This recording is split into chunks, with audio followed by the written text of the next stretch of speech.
आज आमच्या या गोरगरीब जनतेला घेऊन सावंतवाडी शहर सावंतवाडी मतदारसंघामध्ये आज प्रचार रॅली, घर टू घर स्टिकर, विशाल परब यांचं चिन्ह शेगडी आहे हे गोरगरीब जनतेला सर्वांना माहिती आहे। परंतु आमचं एक प्रातिनिधित्व कार्य आहे की प्रत्येक घरातील व्यक्तीला कळालं पाहिजे की स्टिकरच्या माध्यमातून की आपलं चिन्ह हे शेगडी आहे। याच्यासाठी आम्ही घर टू घर, प्रत्येक घर टू घर आमचे सर्वसामान्य जनता या सावंतवाडी शहरातील प्रत्येक वॉर्डमधली मंडळी फिरत आहे। सर्व नेते माझे आदरणीय आहेत, त्यांना नमस्कार म्हणतोय, कारण या सर्व नेत्यांचा आमच्यावर खूप चांगला विश्वास आहे।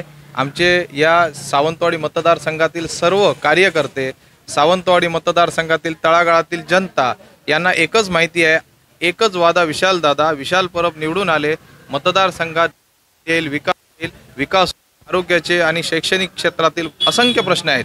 हे सर्व क्षेत्रातील लोक विशाल परब यांना मान्य करतायत आणि 23 तारीखचा विजय हा विशाल परब यांचाच आहे।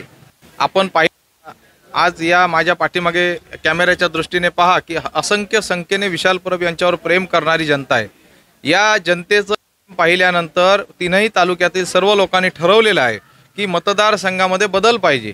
मी कोणाची टीका टिप्पणी करत नाही, करणारही नाही, परंतु एक 35-36 वर्षाचा तरुण जर बाहेर पडत असेल तर या ठिकाणी बदल हा निश्चित आहे। या तरुणाला कितीही दाब केला तरी सर्वसामान्य जनता 23 तारीखला विजयी देईल करून आणि संपूर्ण पेट्या विशालमयच असतील। विजन आहे आरोग्याचं, आमच्याकडे ब्लड प्रेशरच्या गोळ्या नाहीत, औषधं नाहीत, परिस्थिती गंभीर आहे। आज ॲक्सिडेंट झालं तर इथनं बांबोळीशिवाय आमच्याकडे पर्याय नाही आहे। प्रत्येक घरामध्ये एकच गोष्ट आहे, आरोग्य, शैक्षणिक हेच विषय आमचे महत्त्वाचे आहेत। मी त्यांना नमस्कार म्हणतोय, मी देवळाच्या समोर आहे, त्यांना जेवढं जमेल तेवढं त्यांनी मला बदनाम करावं। लोकांच्या हृदयातनं मला तुम्ही काढून घेऊ शकत नाही, एवढं मी आपल्या मीडियाच्या माध्यमातून मी सांगतोय।